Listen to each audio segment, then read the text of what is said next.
యేసుక్రీస్తు శక్తిగల నామంలో మీ అందరికీ శుభములు. ప్రియమైన దేవుని బిడ్డలారా, మరి ఎలా ఉన్నారు? గతించిన దినమంతా కూడా ఆయన రెక్కల నీడలో మనందరినీ కాపాడి మరొక నూతనమైన దినములో మనల్ని ప్రవేశపెట్టిన విధానాన్ని బట్టి మరొకసారి ఆయనకి వందనాలు చెల్లించుకుంటున్నామండి. మరి ఈ దినము దేవుడు మనకిస్తున్న వాగ్దానము ఆదికాండము 22వ అధ్యాయము 17వ వచనము. నేను నిన్ను ఆశీర్వదించి ఆకాశ నక్షత్రం వలన సముద్ర తీరమందలి ఇసుక వలెను నీ సంతానమును నిశ్చయముగా విస్తరింపచేసేదను. ప్రియమైన దేవుని బిడ్డలారా, మరి ఈ వాగ్దానంలో ఆశీర్వాదకరమైన మాటలు మరి దేవుడు ఏం చెప్తున్నాడంటే, నిన్ను ఆశీర్వదిస్తానని అంటున్నాడు. ఎలాగా? ఆకాశపు నక్షత్రాలు ఎలాగైతే ఉంటాయో అలాంటి ఆశీర్వాదాలు, మరి లెక్కలేనంత నక్షత్రాలు లెక్క పెట్టలేము మనము. మరి అలాంటి విస్తారమైన దీవెన ఆశీర్వాదాలు మనకి ఇస్తానని అంటున్నాడు.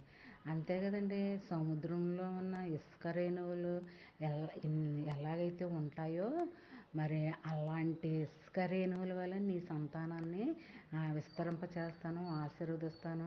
మరి ఇలాంటి ఆదరణకరమైన మాటలు వింటుంటే మనసుకి చాలా తృప్తిగా ఉంటుందండి. మరి దినము రేయి మొదటి జామున లేచి మరి వాగ్దానాలు చదువుకుంటూ ఉంటే ఆ దినమంతా మనకి ఎంతగానో ప్రశాంతత, ఆశీర్వాదం, మేలు అన్నీ కూడా మనం పొందుకోగలమండి. బయటికి వెళ్ళేటప్పుడు వచ్చేటప్పుడు దీవించబడతారు, ఆశీర్వదించబడతారు. మరి అలాంటి దీవెన ఆశీర్వాదాలు నువ్వు నేను మనందరం పొందుకోవాలన్నదే ఆయన వాంఛ. మరి ఎప్పుడు కూడా మనము రేయి మొదటి జామున లేచి బైబిల్ చదువుకోవడం, ప్రార్థన చేసుకోవడం, మన ప్రార్థన మన జీవితంలో ఒక భాగం అవ్వాలి కానండి, భారం అవ్వకూడదు. ఎప్పుడు కూడా రేయి మొదటి జామున లేచి మొరపెట్టుకోవాలి.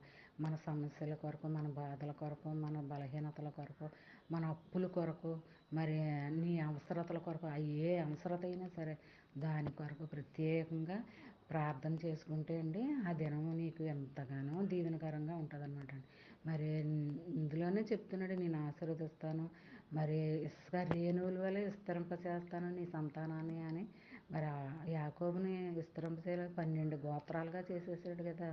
అలాంటి దీవెన ఆశీర్వాదాలు మనందరం పొందుకోవాలని చిన్న వాగ్దానం మైండ్లో పెట్టుకొని ధ్యానించుకుంటూ ఉండాలని కోరుకుంటూ, ఆమేన్. God bless you.